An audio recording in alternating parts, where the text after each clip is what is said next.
Hi everyone, my name is Chao Wu from Wayne State University. I am presenting our study, Workforce Configuration in Charity Setting. This is a joint work with Mahar Eftekar from Arizona State University and Julien Vichenko from University of Michigan.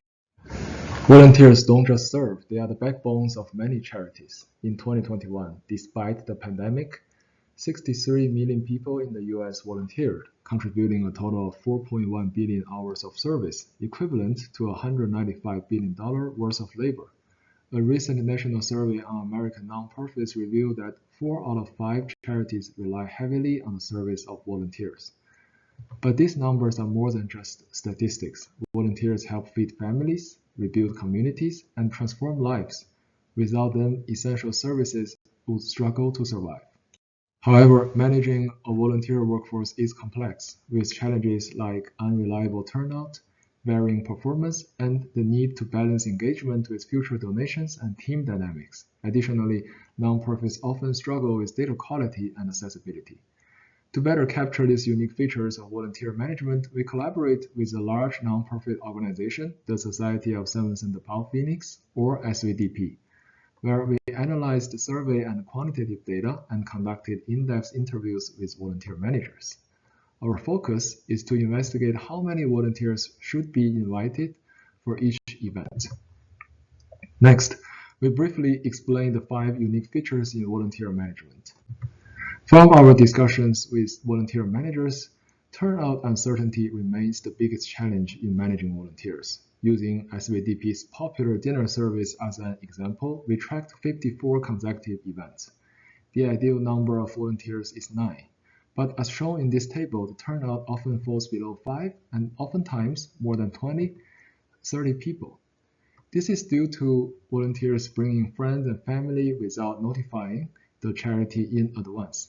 While done with good intentions, this leads to labor mismatches. When understaffed, services cannot be fully completed. When overstaffed, volunteers may feel unnecessary, risking the loss of future support. While conventional wisdom treats volunteers the same, recent research reveals that volunteers can vary significantly. Former volunteers are dedicated, experienced, and treat their role like a second job, but they are limited in numbers.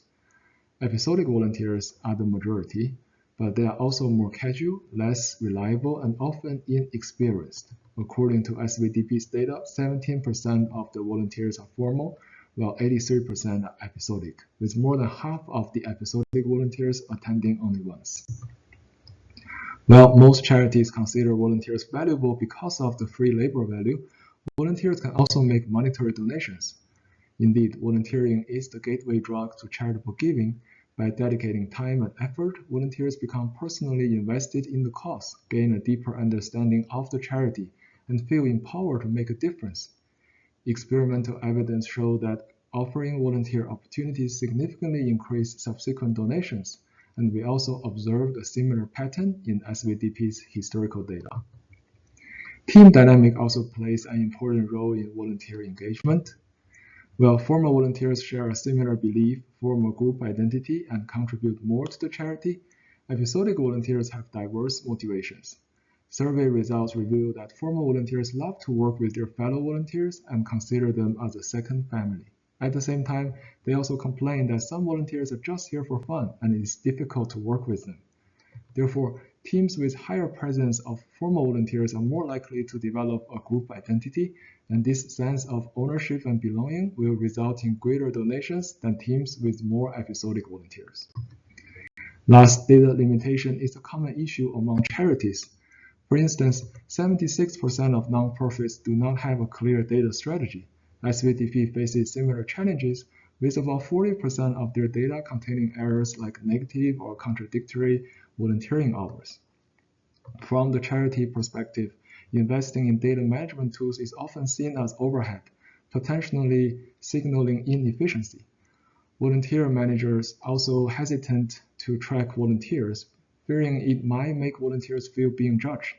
Similarly, volunteers dislike recording attendance because it makes them feel they are at work. Considering all these factors, we built an optimization model to investigate how to construct volunteer teams to maximize charity's total benefit.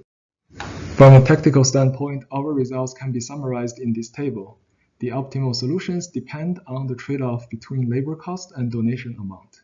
For example, fundraising events have low labor cost, so the charity should invest all interested volunteers.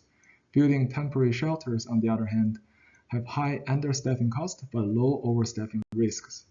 Since completing shelters on time is critical, it's best to invite more formal volunteers and exclude episodic volunteers. We also explored strategic insights for volunteer management. Many charities offer training to boost volunteer productivity, but our findings suggest that improving formal volunteers' performance can actually reduce contribution from others when considering both labor and cash donations. Instead, increasing the reliability of episodic volunteers is always beneficial. Charities can use behavioral interventions like framing to highlight the importance of their participation. To further assist volunteer managers with their daily operations, we also curated customized decision tree models and created an interactive decision support tool where volunteer managers can test the charity's performance under various conditions. In summary, our study shows that volunteers and donors should not be managed separately. Volunteer management is a two-way street, requiring a balance between the labor needs and volunteer experience.